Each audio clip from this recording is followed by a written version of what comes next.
Anybody that's running for president, if they could fix the immigration issue, would try to fix the immigration issue.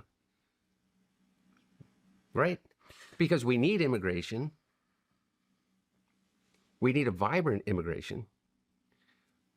But we don't want immigrants that are coming here illegally, draining us of resources, and also and being prioritized above people that are actual literal heroes that are coming home, or that are still recovering from 20 years of endless war.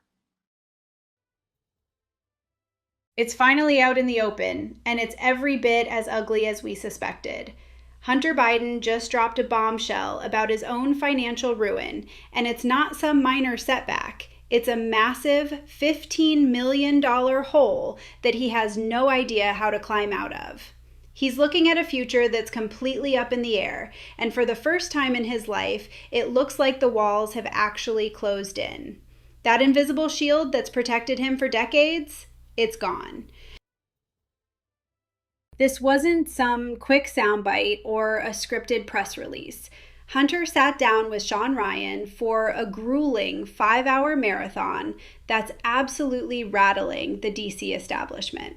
This is the same guy we used to see hopping on private jets and pocketing 6-figure checks just for showing up to board meetings. But that's over. Now, he's trying to sell us on the image of a man drowning under a mountain of debt he can't ever hope to pay back. He's claiming there's no way out, blaming the endless legal fees and the cost of constant scrutiny for his total collapse. It feels like a massive pivot, doesn't it? Like he's trying to rewrite his history as a tragedy of personal struggle. But let's be real, the timing is incredibly convenient. Why wait until now, when the White House protection has finally run out, to tell us he's broke? He's even trying to kill the idea that his family has any generational wealth, claiming that whole thing is a total myth. He's basically saying he's out here on his own, with no safety net left to catch him now that his dad's administration is in the rearview mirror. Let's look at the actual numbers here, because they're insane. We're talking about $15 million in liabilities. That's not just some figure on a spreadsheet. It's the fallout from years of high-stakes legal wars that have finally hit the breaking point.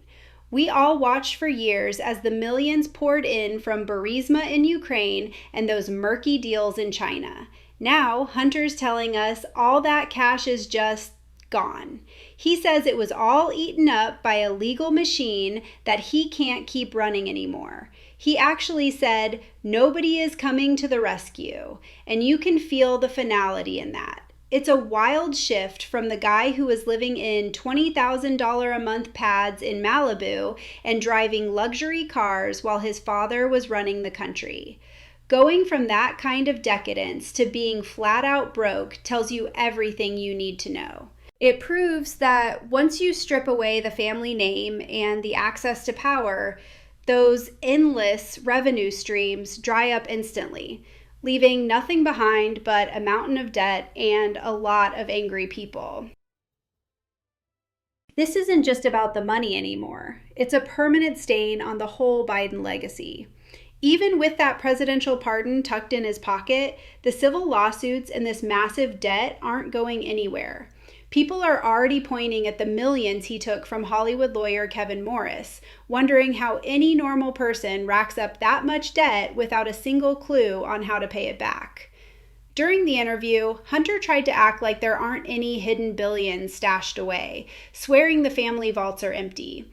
It's a smart move, really. He gets to play the victim while also trying to shut down any more deep dives into the family's books. But if you're an American taxpayer who's been watching this whole saga, the story of a guy who made millions just for being a Biden and ended up broke is a pretty tough pill to swallow. It makes you wonder what happens to influence peddling when the thing you're selling, that proximity to the Oval Office, is no longer for sale. This is just the start of the fallout. Not surprisingly, the internet and the news cycle are tearing this apart. There's a massive wave of skepticism out there. Sure, some people might see this as him being vulnerable, but most of us see a threat that's been neutralized and is now desperately trying to fix his own image. Think about the irony. A man who once had the world at his fingertips is now on a podcast begging for sympathy because he's broke. This whole look into his finances shows that the legal pressure from the last few years actually worked. It dismantled the elite lifestyle he thought he'd have forever. And even with a new administration in charge, don't expect the focus on the Biden family's old deals to just go away.